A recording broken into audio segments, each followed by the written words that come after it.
I'm Jenoa. And I'm Mo. And we are having the sex talk. Today, we are going to talk about cheaters. Infidelity. It sucks being cheated on. It sucks cheating. I've done both. And anyone that says they've never cheated, it's possible, but I tend not to believe them. I mean, it is possible. Never cheated. And there's levels of cheating. There are levels of cheating. There's emotional cheating. There's physical. Yes. And it all depends on what agreements you have with your partner. So you should have very clear agreements about what you have decided the boundaries of your relationship are. Yeah. Because the most painful thing about an infidelity is the fact that it's a broken agreement. The trust is gone because you guys had an understanding of what was allowed and what wasn't allowed within the confines of the relationship. And the individual went outside of those lines. And what is allowed and what isn't allowed is different from every relationship.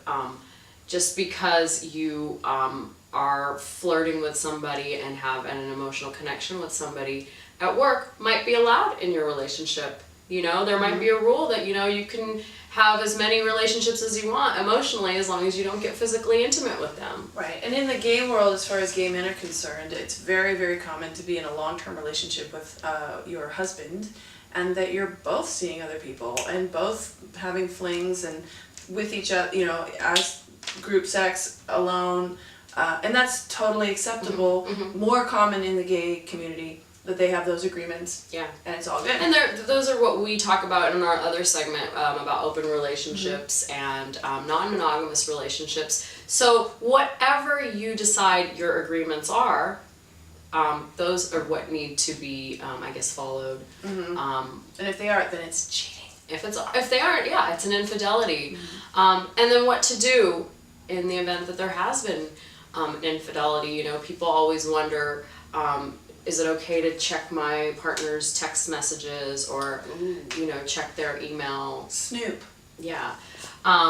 Once the infidelity has been discovered, I think that the injured party does have a little bit more carte blanche to ask their partner if they're feeling scared or distrustful, because there is a lot of trauma that goes along with discovering that your partner has in fact cheated on you. Right. So what happens is you get feelings of like fear and trauma, like, oh my god, something triggers you, and all of a sudden it comes flooding back, those thoughts of, is my partner cheating on me? You don't feel safe anymore. Yeah. And so, where were you last night? Is it okay if I check your cell phone? The cheating partner, if they are to get mad, that's only going to perpetuate the feelings of distrust that have now... P.S. I don't know anyone that has asked, do you mind if I check your text messages? People just do it. Some people, I feel like, get really worked up over shit that doesn't matter.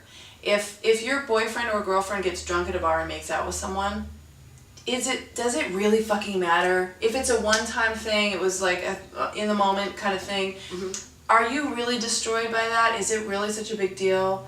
I think people get really wound up about things like that, and I don't think that they should necessarily all the time. And it depends on the context. Did your partner come back from the bar and say, hey, I got really wasted and then I made out with somebody, or did you find out several weeks later from someone else that there have been several instances of this? I mean, of course.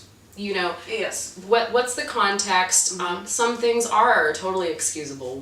If your partner went out and got drunk at a bar and made out with somebody, have you done something like that? Have you been this close to doing something like that? Like, be honest about it. And when you did it matter to you?